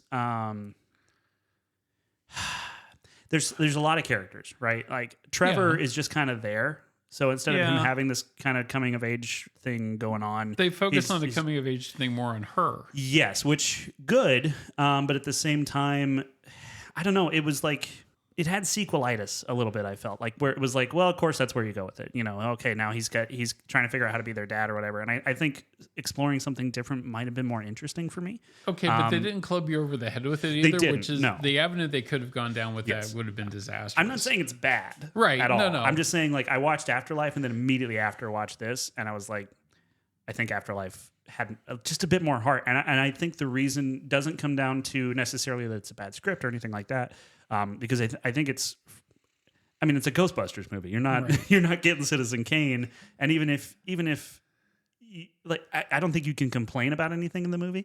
Not really. I'll find a way. See, but I think there's still a lot of endearing stuff about this, especially with McKenna Grace's character and the ghost that she befriends, because she has no friends. She's going alone through generally being a teenager. Yeah. And being misunderstood by her mom and having lost, like she found herself with her grandfather in Afterlife. And it's like, oh, finally someone gets me. And then he's, disappears. Right. That's where I would tend to disagree with you a little bit on that I think it's just as endearing. I think on a second watch, I might change my mind. And this is the thing, like when we're talking about reviews, like I've seen this once. I went home, I wrote notes, and you kind of just have to go off that feeling you had once the credits roll. But I think the main thing that really got me feeling kind of like was just the fact that you can tell they're franchising it. The Marshmallow Man should not have been there. I love the Stay Puft Marshmallow Man. I loved them in Afterlife. I thought it was a really funny idea and stuff, but they just have a throwaway line that someone smuggled them from Oklahoma to here for no reason. I don't know. It feels like they're going, oh, it's our minions. Yes. And I laughed at them. I still enjoy them, but you just get that feeling where it's like, this is here to sell a toy or to, have a little mascot we can put on something. And that has its place business-wise, but story-wise, it was just like, well, come up with something different instead of trying to make this like a staple that doesn't need to be there. I think there's a little bit more of a purpose to them than you think, with especially them showing the brass orb that has Garak in it. Yeah. And they all kind of mesmerize, yes, or they run away. Yes. So there is a little bit, yes, they're comic relief, and yes, they are for the little kids that their parents are bringing them to see this. That's obvious. Right, yeah. But there is a little bit of storytelling to that, too, that they do. Otherwise, how are you going to show that? Well, I think Possessor and the other ghosts that were in the lab when that happened all kind of had a reaction to it, too. So I felt like it was covered with stuff that hadn't been seen before. Okay. And then the Marshmallow Men were just funnier than the big creepy ghost that was in there. Possessor, I think a little bit more focus on doing something fun with the Possessor ghost than the Marshmallow Men would have made me happier as a person who just hates franchising as a general rule. See, the Possessor reminded me a lot of Gremlins 2: The New Batch, the electric gremlin that was in that. Hey, I have something that will absolutely shock you to your core. Yeah, you haven't seen that. I haven't seen the Gremlins. Okay, yeah, that's not shocking at all. I don't know why that hurt. The way you responded was just disappointment. It was like, I'm not mad, just disappointed. Not even disappointed. It's not a shock to me anymore. But anyway, we saw this. Yeah, I don't know. I think, okay, here's what it was. At the end of the day, and I think it came down to the directing. And Gil Keenan directed Monster House, which is, I think, actually won an Academy Award for animated film. Yeah, it did. Gil Keenan is a good director, but I think the main difference was between the way that Jason Reitman directed Afterlife and the way that this was directed. Afterlife felt more crafted. This felt more assembled, if that makes sense. I'll get into in spoilers a little bit more. It does, but with two different directors like that, I think it's almost, you're not going to have the same thing. No. Twice in a row. Absolutely not. And you should. Is that really a criticism to the film? It's just a thought. Okay. I don't know. I mean, is it a criticism for me? Maybe a little bit, but I think that comes down to some of the comedic beats and knowing how, comedy's played in a wide instead of a close up, and this was going to close ups more often for Bill Murray and stuff than it should have. I think it was like, and now we get a close up of that character saying it. Cut away. Okay, great. Okay. I think that's the feeling I was getting a little bit while sitting there watching. Okay. Whereas in Afterlife, I wasn't paying attention to any of that because I was just along for the ride a little bit more. And I don't know why. And look, when you watch a movie, sometimes it's the mood you're in. Sometimes there's all of that stuff. So to be clear, I liked this. I had fun. I laughed a lot. I enjoyed this movie. I think because I had seen Afterlife so soon before it, that I couldn't help but draw the comparison. See, and I haven't seen Afterlife since I saw it in the theater. Okay, yeah. So there's enough time for me, but I didn't forget the story or the characters or anything. Right, yeah. So it made it easy for me to slide into this one and just enjoy it for what it was. Yeah. Have you ever seen a movie go so far to try and get two girls to kiss? Yes, I have. Oh, you actually. Have? Yes. Well, that shouldn't surprise me. What have you seen? Oh, wow. I think the first movie that I kind of remember that from is Heathers. Yeah. With Christian Slater and Winona Ryder. Yeah, that's fair. And that's when, LGBTQ was definitely not prevalent. Right, yeah. And then Mean Girls is definitely one. And not the musical remake, like the one with Lindsay Lohan. Right, the real movie. Yes, that one definitely. Yeah. And, there's been some indie films here and there that I've seen that have that, but those are the two ones I think that come to the mind immediately. Yeah, I think it was just when the ghost first appeared on screen and they started talking, I was like, this feels more flirty than friendly. Right. And so it's never explicitly stated or anything like that. So, maybe I'm reading into it, but it was probably, feel like it was meant to be read into. Right. But it was probably good that they didn't go that route. I think so. Yeah. Yeah. And especially because I have no idea how old that ghost is. Even it's supposed to be 16. Oh, okay. Well, because she even says in the film, I'm 16 eternally. That's right, she does. Yeah. I was so confused though because she looks 22. Like McKenna Grace looks like a 15-year-old. Well, she did not, and they're pulling the Sydney Sweeney thing with Madam Web. How dare they? They're making her, Madam Web. They put like these huge sweaters and stuff on her to make her look like a teenager, where she's like 25. Yeah. Oh my gosh, I saw a side by side of Madam Web where it was like on one side it was oh shoot, what's her name? The main actress from Dakota Johnson. Yes. With the mask on from 50 Shades of Grey. And then there was the glasses she's wearing at the end, and they're exactly the same shape. It's so funny. It's neither here nor there, but I laughed so hard. Yeah, not sure that we want to go there. Whoever made that meme, hilarious. I love you. But yeah, I think in general, so we can get into spoilers here. Okay. I think this movie for me kind of showed the difference between offbeat humor, which is more of a Jason Reitman thing, and then jokes. And this one is more jokes, which is not a bad thing necessarily. It's just it's different styles of comedy, and comedy is completely subjective. And then I do think the villain overall is kind of underwhelming compared to what we've had previously with Gozer and Pink Slime Guy. But I think that's mostly because I loved that the villains were like human actors in the other ones, and this one it's a big CGI monster. It's a creepy looking design. I like it. Yeah. For the most part, but it is. I think for me, I was just like, it feels a little more connected when it's not CG. Okay. And I personally, that's just a thing that I would have liked to see is someone mess up a real guy's face, stick him in the blender, do it for the movie. But overall, I think this is something you can totally take your kids to and have fun with. I mean, your son saw it, and he loved it. He loved it. I think it's a fun summer movie. We're not quite in summer yet, but it feels like that sort of event thing. And, right. And I would say there's no reason to stay away from it for sure. No, definitely not. And I'm probably being more critical than I actually feel about it. I get caught up on those things a little bit sometimes. So take everything with a grain of salt, or an entire. And I'm more like, as long as it amuses me for the time it's on screen, I'm good with it. Right. Yeah. And it's not boring me, and it's not trying to shove something down my throat that I don't want to. Right. Yeah. Get into. Generally speaking, people who are not trying to eat something do not like that food being shoved into their esophagus. So I'd have to agree with you there. But the spoilers, like I said, the reference from Ghostbusters. We're getting into spoilers. 2. We're doing it. Oh, I think. You okay. said. Spoiler warning. Yeah. No, I just want to make sure we make it very clear. This is the spoiler part of the podcast. I do have one more question before we do that, though. Just if you will, sure. If you'll indulge me. Is Ecto C a reference to, which is the name, the vanity plate on Ray's bike? Is that a reference to the Ecto Cooler, or is it a joke about the word ecstasy? Which one is it? I would think the Ecto Cooler. I that's what I thought when I watched it, and then I was like, Ecto C. That sounds a little. Because they showed all those commercials. Yeah, which is fun. From like when the original one came out, and I thought it was cool that they dug that up and put it in there. I did too, and the way that they did it in the way that is exactly how you would find that stuff now. It was on YouTube, and I don't know if it had the YouTube logo, but it looked like YouTube. It wasn't some weird janky website.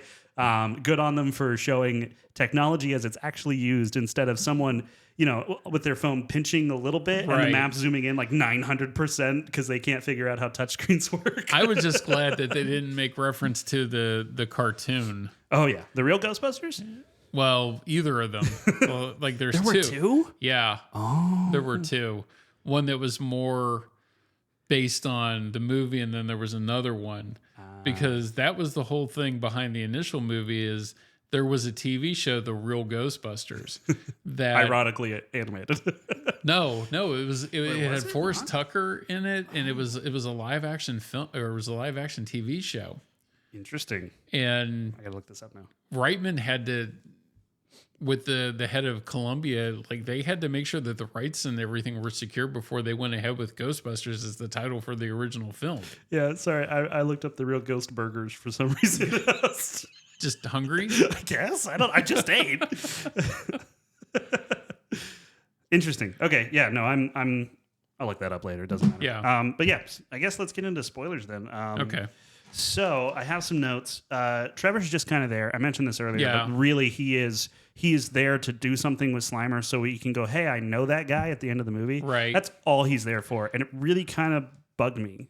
And I don't know why, but it drove me nuts because I was just like, have him do something that's like more involved in a way. Because he doesn't, his back and forth with Slimer doesn't actually it's not a come big into part play. Of the film. You know, like it's there for a couple of jokes that aren't really that funny to me. Yeah. It's there for reference. And I think, you know, at the end, like if he somehow struck up a friendship with Slimer, you know, and that was why Slimer comes in and saves them from the possessor ghost at the end of the day because it possesses the pizza. Right. Like, I think that would have been just something. But that would have been more reference to the cartoon for TV because Slimer was considered part of the team. That's right. On the cartoon for the TV show. Yeah. Well, then have Trevor, you know, like actually try to take Lucky out on a date or something. I don't know, something.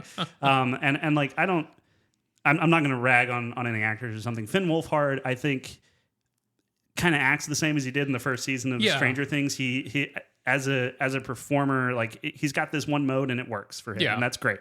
But I don't know. I wanted something with more meat on it for him, I guess. Okay. I wish Ernie Hudson's character, Winston Zeddemore, had a bigger part in this. It's funny you say that because I literally have written down, it's nice to see Ernie get a slightly bigger role. Yeah. Because he always takes the back seat in these things. And that sucks because he's so good. He is. He's so good. But yes, I would have liked to see more of him. Instead, we've got Ray kind of sleeping through half of his lines.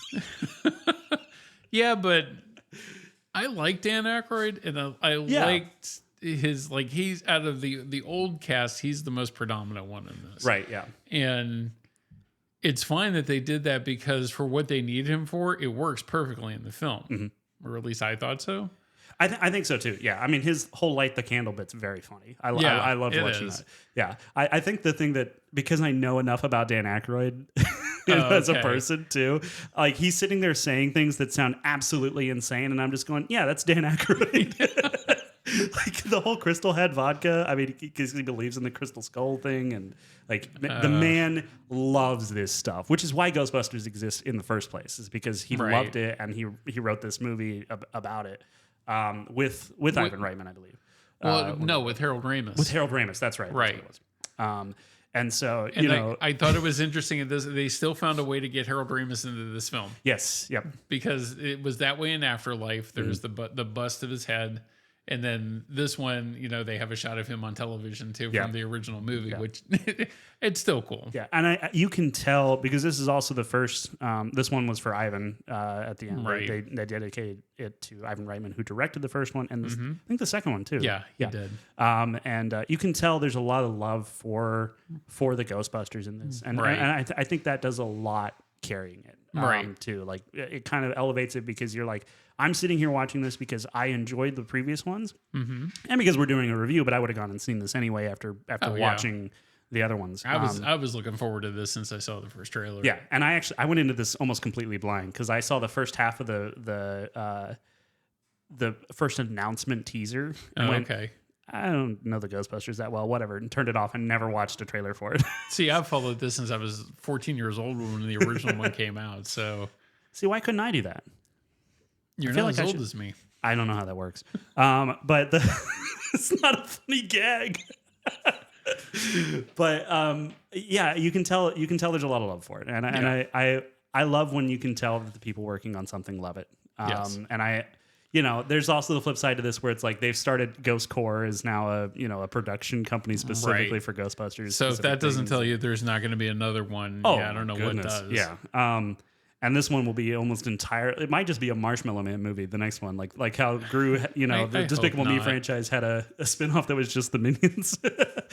They stole a truck full of marshmallows, man, in the post credits scene. Okay, so that's the only option. The spoiler too is the post credits scene, which I like that scene.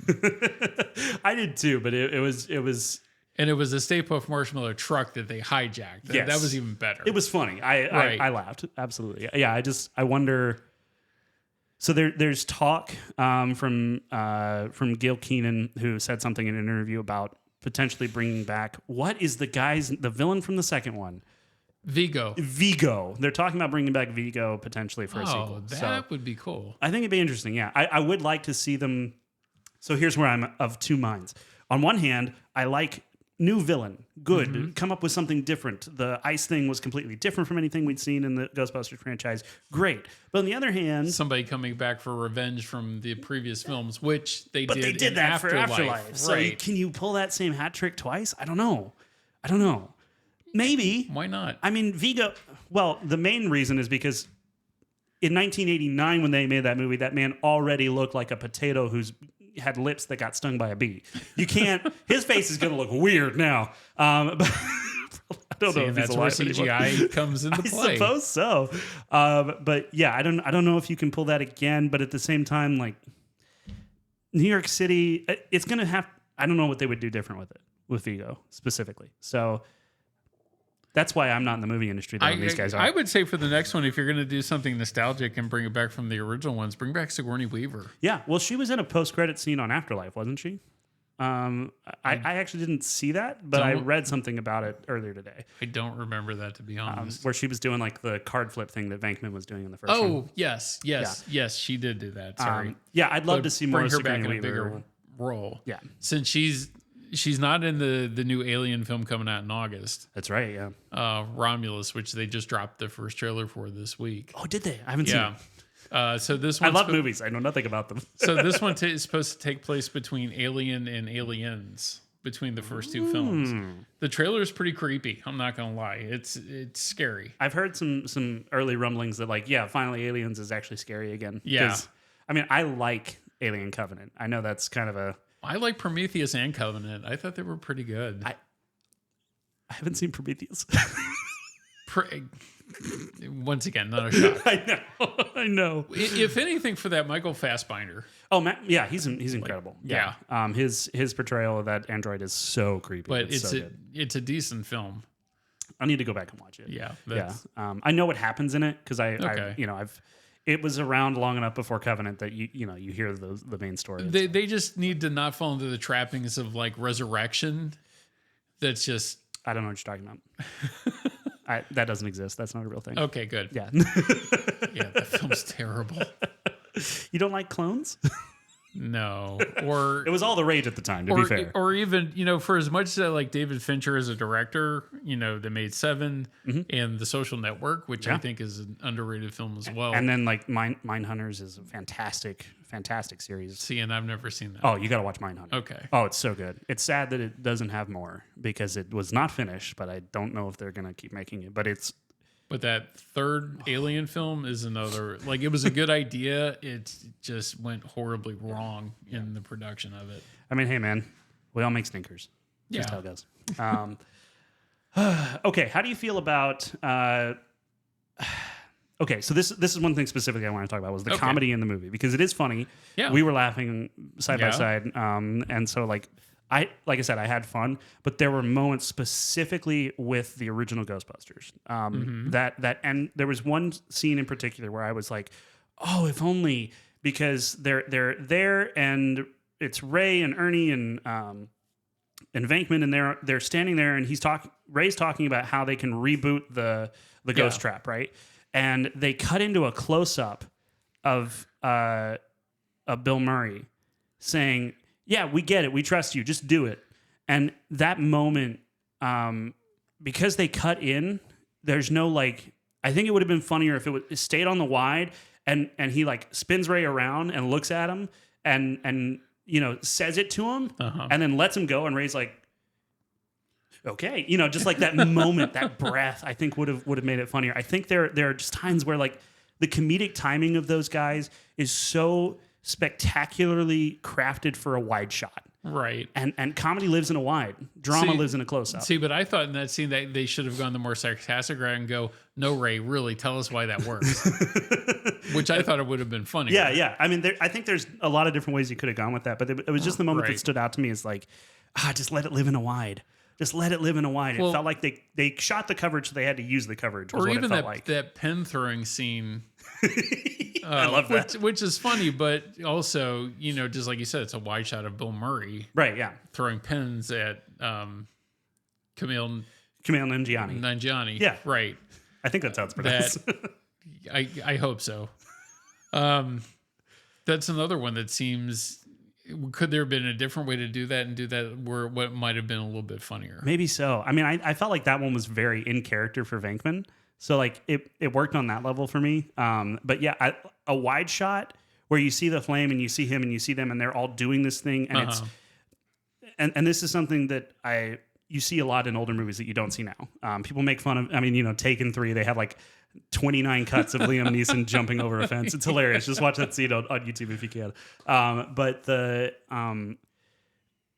when you can kind of like look at what's going on because the blocking and the timing is so on point, it's so satisfying, you know. And I still like the scene as it played out, but I wonder how different it would have been if you could see like him looking past and the flame going off at the same time, and Kumail Nanjiani looking back and seeing nothing, and you know, like I think that sort of thing. That's what I mean is when I talk about it feeling assembled more than crafted. Okay, I think that's the stuff that was standing out to me because I feel like it would have played out differently under Reitman's direction, for instance. Shocker, there, different directors would have done different things. Yeah, I'm such a genius. Sadly, he's not passed away. That's why. No, Jason Reitman. Jason Reitman. Yeah, okay. Yeah. And so. Yeah, I think there was that, but I still laughed. It's still a funny movie. The performers, I mean, you know, Paul Rudd's doing his best Paul Rudd impersonation. Yeah. Which I love. I have no problems with that, but he is just Paul Rudd. Right. But once again, he's not like at the forefront of everything. He's a secondary character. Yeah. And I think him and Carrie Coon have great chemistry. Like they work together really well. I loved, honestly, the representation of parenthood and how he's coming into this family and they don't respect him yet because he hasn't stepped into that role. And because he's trying to respect their family unit and he knows he's an outsider to this family and stuff.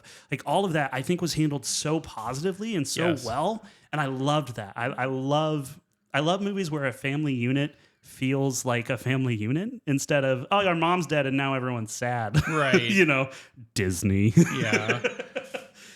No, the element of family and teamwork in that film and how it evolves through that movie is really interesting, and I thought it was really well done. Yeah, you know, especially since it takes all of them to reverse the reactor at the end, right? Yeah, and it takes all of the new cast to take down Grok. Yeah, you know, so how are they not all dead?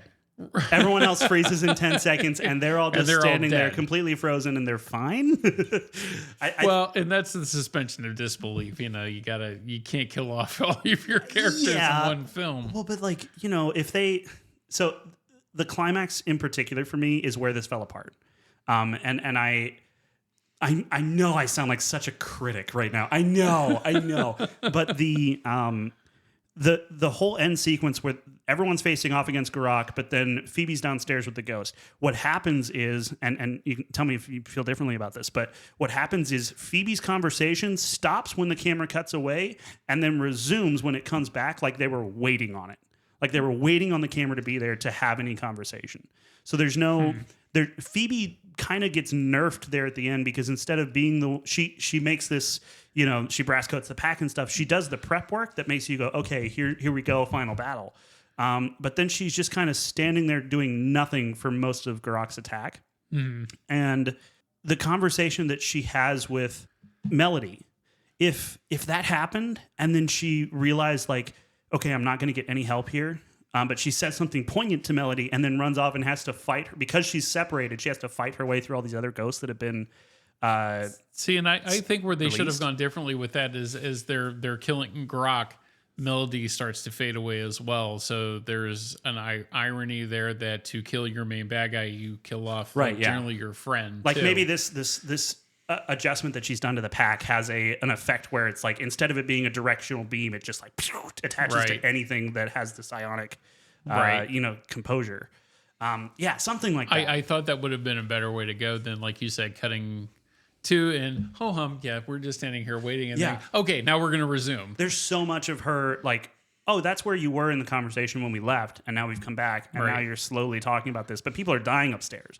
So it cuts the sense of urgency, I think, a little bit. Uh-huh. And I wanted to see more of her having to either either having to fight her way back to them or having to lean on her family because she can't do it alone, which is kind of the thing she's had to learn through this, is that she's not the hot stuff she thinks she is just because she's smart. Yeah. She needs her family. And they have that shot at the end where, both her mom and Gary come in and they're helping her with and everything. And everyone, joins in and helps make sure they can pull Garak down. And so they have that. But I think more of that being explored throughout the course of the fight. So each of those shots and each of those sequences has more of a meaning to her personal journey. Mm-hmm. Then again, I would agree with that. Funny fire guy. I'm not saying it's wrong. I'm saying I wonder what it would be like with a slightly different approach to that sequence. Yeah, but hindsight's always 20/20 too. There's always a different approach to a scene and everything, unless it's definitive. And obviously Ghostbusters is not definitive in any way. Well, and I don't think they would have had time to reshoot it even if they had these thoughts, because they started filming in March of 2023. They ended in June of 2023, and it released in March of 2024. They had a year from when cameras rolled to get this out. And for that, it's great. Yeah. A year production time is not a lot. People think it is, but it's not. No, the VFX shots alone, you're talking 6 to 8 months of work if you're doing quickly what needs to be done on this movie. Plus editing, reshoots. All of that stuff. And it ADR, if you had to replace someone's dialogue, it's really well made. And I like I said, I know I sound like such a critic through most of this, but it's because that's what interests me about movies, is talking about, what could they have done? What didn't they do? Why did this work? Why did that not work? That said, go watch this. Yeah. If you've gotten this far in the podcast, first off, God bless you. But second, go watch this. It's a good one. It really is. Yeah, it's fun. Never trust a friendly ghost. No. Ever. Unless it's even Casper. Even Casper. I've got to get him out of my attic. He's driving me nuts. You would not believe the amount of trains he has. It's just. I liked the explainer graphics with Patton Oswalt. How they kind of went into that carved in stone look and kept to that. I thought that was really neat. Just shout out to that idea of being great. That was fun. Tone wise, I felt it swung a little wildly sometimes between. It kind of had like MASH feel sometimes, where it's like, ha ha ha ha, a win with a killing end, like that sort of. Kind of. Sometimes a little more than the last one. The main thing that I've read about this for criticism is that it's darker than Afterlife and it's not as family friendly. And really, my first reaction to that is, did you watch the same movie I did? Yeah, no, I think this is way lighter than Afterlife. Right. Just because I think they make that criticism because the bad guy is darker. I guess he wants to kill everybody. It's not just I want to rule the world. It's I want to kill everyone with ice. So sure, I guess. But that's no, because Friday I had to give a refund because this guy didn't want his 8-year-old to see the film because he had read this or heard this as a review, and I'm not sure I want. And kudos to being protective of your child. I promote that 100%. Mm-hmm. Did he do it before they went into the movie, or? Yes, he had not seen it yet. Yeah, full kudos to them. Then. And that's where I was like, that's why we do this, so people can before they even need the refund. Right. And I had no reservation about taking my son to see this. Yes, it's not something that I think is going to scar him or no. It's nothing like when I watched it when I was 4. The 90s TV, oh my gosh, the head in the fridge thing still pops into my head sometimes. See, and I hate that 90s television one. I really do. Most people do. There's a reason though I didn't go watch the new ones. No, the new ones are actually really good. That's what I've heard. But also Stephen King for me is just like, that's a no-go zone. There's a lot of underage fornication in his works that makes me feel weird about anything he makes. That's true. It's about the loss of innocence. Sure. Yeah, great. I get it. Yeah, it's about the loss of innocence. You're making kids do each other in a sewer. That's weird. Stop doing that. Yeah, Carrie specifically has a lot of that too. Yeah. Melody disappears for half the movie randomly. I think if they were going to have her be there and have... I feel like the relationship was almost earned between her and Phoebe, but not quite, because she kind of disappears after that that ominous talk with Garak. Right. And it's like I needed a little bit more for it to feel like she really felt guilty about it. and that they had that close friendship. I kind of blame that more on the actor that played Melody, because it's done very stoically. Yeah. That once again, you could go either way with that. I think there should have been a little bit more, even though you're a ghost, a little bit more of emotion there, especially since you're befriending. Right. Yeah.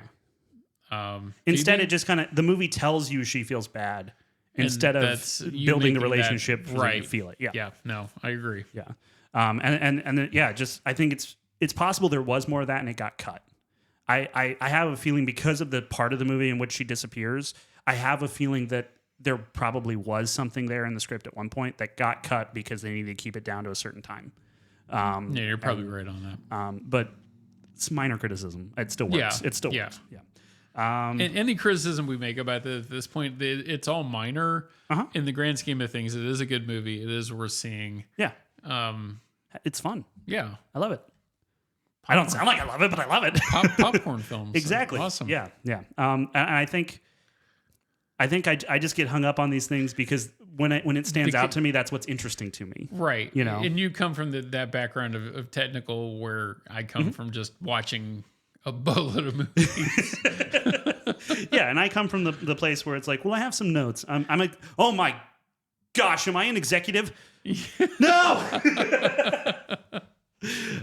Yeah, I don't think I have. I don't think I have much else. I would have liked a more physically present villain overall, but I still think Rock works, and I think he's creepy. But he's not so creepy that it'll haunt you. Like, he's just got long fingers. He's essentially a blue-gray trunk with a mouth that breathes ice and long creepy spiky fingers. Yeah. So not the most interesting villain I think Ghostbusters has ever had, but it still works. There's more to be said when Grok's not on screen in the presence that he has, rather than when he actually finally appears, I think. Yes. It's more ominous. Yes, absolutely. And when he finally appears, it's like, yeah, okay. Yeah. Now you're here. Now that we got to go to battle. Okay. Right, yeah. Yeah, I don't know what I would have done different with it. There is more to be said for those shots where you see like the freezing, especially leading up to the firehouse and all that. And I think that builds that tone. So it's almost anticlimactic in a way when Grok finally does show up. Yeah. But not to the point that you're, oh, well, this movie's terrible. Right, yeah. Yeah. It doesn't completely fall apart or anything like that. My little brother, Wesley, shout out, probably our most fervent listener going forward. He pointed out, he was like, I just wish there had been some fighting on the rooftop or something, because it just takes place with him slowly walking forward in the firehouse. See, and I think that's something that potentially could have gotten cut too, because there's the part in the trailer where they're all on top of the roof and Paul Rudd goes, whoa. Oh, and really? That's not in the film. I didn't know about that. Yeah. So that's I think there is something there, but they had to edit it down for time. Yeah, maybe a reshoot, possibly. Yeah. Interesting. Yeah, I think I would have liked to see a little bit less standing there and shooting a laser, which is very Ghostbusters to do, but a little less of that and a little bit more of teamwork and a plan and something more, because I agree. Yeah, but Kumail Nanjiani, I think, is funny in this. Yep. He does the same thing in every movie, so I'm kind of tired of it. Yeah, he plays a lovable nerd. Right. Yeah. Well, and I mean, in this one, he's not even a nerd. He's just a loser. Yeah. Sorry, I said the same word twice. My bad. But no, I'm kidding. I love nerds. But I think that he's doing a bit kind of like, with Finn Wolfhard. He's got his thing that works for him, and it works for him, and there's no reason to change that. No. Yeah. And it's just, after the Eternals, I'm like less excited to see him than I was after watching The Big Sick. But that's the Eternals' fault. That's the Eternals. What a bad movie. Yeah. Yeah. But any other thoughts? Anything? No, I think that pretty much covers it. Like I said, I enjoed it. If you haven't seen it, go watch it. Yeah, I think even though we haven't spoiled a lot of the jokes here, so there's a lot of stuff. And I think overall, if I had to sum it up, the act of busting does in fact still make you feel good. Yes. Yeah. That's don't say it. Don't say it. I just think there's a sufficient enough of feel good from the busting that's happening that you can totally enjoy it definitely plays in with the trend of nostalgia filmmaking lately, and I like that. I think it's not quite gone full on Stranger Things route, so it still has its own identity. I think that I think that the old cast returning and Annie Potts is a joy. I love her so much. Absolutely. And I have a theory that she might be Phoebe's mom's mom. So I have a theory about this. So I think it's funny that you didn't mention the female Ghostbusters film at all. Like what are you talking about? Yeah. I have no idea what that is.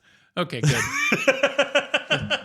No, that movie sucks. I'm sorry. I know, like, so many talented people working on set. It was so much hard work. I've watched behind the scenes videos about it. Like, they cared. They wanted to do it right. It just didn't work at all. Right. And no, I don't disagree with you at all. Yeah. It's a horrible movie. And it's not because they're women. I want to make that very clear. Right, no. Those are funny women. They have their own stuff where they've done things, and I'm like, the really writing good. on that film was just god awful. What writing? Yeah, exactly. Paul Feige sat down and went, I don't know, do a comedy. I'm a great director. Look at my suit. Yeah, just because you made Bridesmaids does not make you a great director. Yeah, no. And I honestly, from what I've seen in Bridesmaids, I turned it off. I didn't want to watch it. I didn't think it was funny. It's not like I've seen it a couple of times actually. It's not really? My favorite movie. There are some jokes in that film that are funny. My problem with that film is when it takes a funny joke, it just clubs you over the head with it over and over and over again to the point that it's not funny. Right, yeah. And I think in my own life, I do that to my wife. I beat her over the head with humor, with jokes. If you go long enough, it comes back around to being funny, but you don't have enough time. You need several months of saying a joke that people roll their eyes at before it comes back around to go, hey, you did it. You know, Bridesmaids is a 2 hour and 10 minute film. It could have been an hour and 40 minutes. Is it really? Yes. Oh. It's kind of long. Goodness. Yeah, you can't do that with a comedy most of the time. No. Like you got to get in and get out before your welcome's worn out. Like comedy is so hard to sustain for that period of time because like a joke a minute is the minimum. Yeah. You can't write that many good jokes. No. Not really. Not that all work with those characters. So you gotta trim that back, buddy. Yeah. I mean, you got that nice cut suit, everything's tightened up, feels good, all that stuff. Well, Paul, do that to your editing. Yep. I say as someone who's never made a full-length feature film. Anyway, no, Ghostbusters is great. I think the franchise has got some fun stuff it can do in the future, and I'm looking forward to seeing what they do with McKenna Grace's character. I think Phoebe's so fun to watch. Yep. And that actress is so talented. She is. Good for her. Everyone else aside from Finn Wolfhard has something to do in this movie, so that's fun. Now, if you are going to watch, if you're an adult who's going to take your kids to this, you should know there are several jokes about sex dungeons and nipples. Yeah. But you can just take your kid when they go to Camille Nanjiani's apartment. Just take your kid to go potty, and then come back, and you'll be fine. Yeah, but it's so fast too that you may not even notice it, or your kid may not even notice it. Maybe, but I feel like at 8 years old, if I heard sex dungeon, I'd be like, "What's that?" So, yeah, I don't know. But other than that, yeah, no. Should we end this? Yes. The pleading in your eyes. Oh my gosh. All right. Well, thanks for joining us for the initial episode of the Grand Review. We promise we'll tighten it up. We'll do what we told Paul Feige to do in the future. But we just wanted to talk about movies, and we hope that you'll join us on some next ones. And just remember, if you've got a movie that you're not sure about, you can always come. We'll put time codes in the bottom of the episode so you can skip to the review part. If you don't want to listen to the news, you can just go straight to that. So well, we love you. Sounds good. Bye. Yes, we love you. Thanks for listening. We really appreciate it. We do. Oh, follow us on social media at Grand Review Pod. Bye. Bye.